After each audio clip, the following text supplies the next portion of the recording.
बिस्मिल्लाहिर्रहमानिर्रहीम। अस्सलाम वालेकुम। तो दोस्तों, हमारा आज का topic 22A 22B।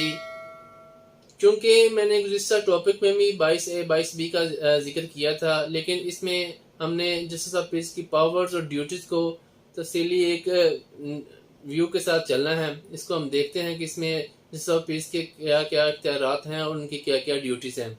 Section 22A जो कि डील्स करता है जस्टिस ऑफ पीस की पावर्स को, सेक्शन 22B डील करता है जस्टिस ऑफ पीस की ड्यूटीज़ को।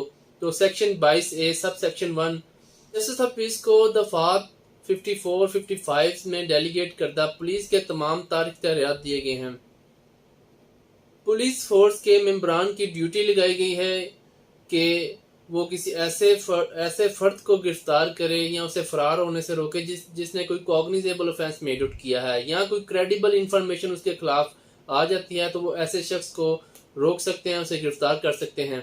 जस्टिस ऑफ पीस अगर किसी फोर्स मेंबर की ड्यूटी लगाता है कि वो अमन व अमान की सूरत हाल को कायम रखे, तो वो ऐसा ही तस्वर किया जाएगा कि ये हुक्म किसी मजाज अदालत की तरफ से, मजाज हुकाम की तरफ से आया है।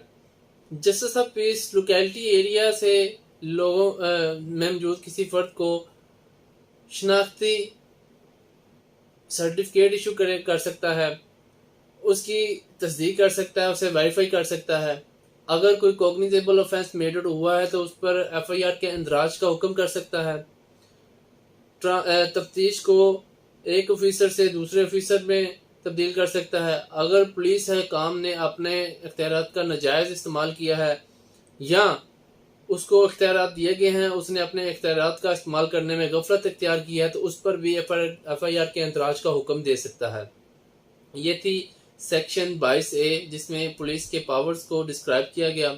अब हम चलते हैं सेक्शन 22B की तरफ, जिसमें पुलिस की ड्यूटीज के बारे में डिस्क्राइब किया गया है। जस्टिस ऑफ पीस के पास इख्तियारात मौजूद हैं कि अगर कोई ऐसी इंफॉर्मेशन उसे मिले कि किसी फर्द ने कोई कॉग्निजेबल ऑफेंस मेड आउट हुआ किया है, तो वो उस शख्स के खिलाफ गिरफ्तारी का हुक्म दे सकते हैं और एफआईआर के इंदराज का हुक्म दे सकते हैं। जस्टिस ऑफ पीस को अगर कोई इंफॉर्मेशन मिलती है कि किसी शख्स ने कोई भी कॉग्निजेबल ऑफेंस मेड आउट किया है या अमन व अमान की सूरत हाल को ख़राब किया है, तो वो उस पर इंक्वायरी करेगा। इंक्वायरी करके उसकी रिपोर्ट जो है मुतलका मजिस्ट्रेट और मुतलका स्टेशन इंचार्ज को सबमिट करवाएगा। ये तो उनकी ड्यूटीज़ में आ जाता है। अगर कोई ऐसी सूरत हाल पैदा होती है तो ये इनको इन्फॉर्म करेगा।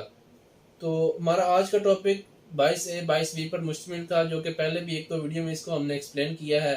आई होप सो कि ये कंप्लीट हो चुका है, इसमें कोई चीज़ रह नहीं गई। तो इंशाल्लाह मिलते हैं नए टॉपिक के साथ नई वीडियो में।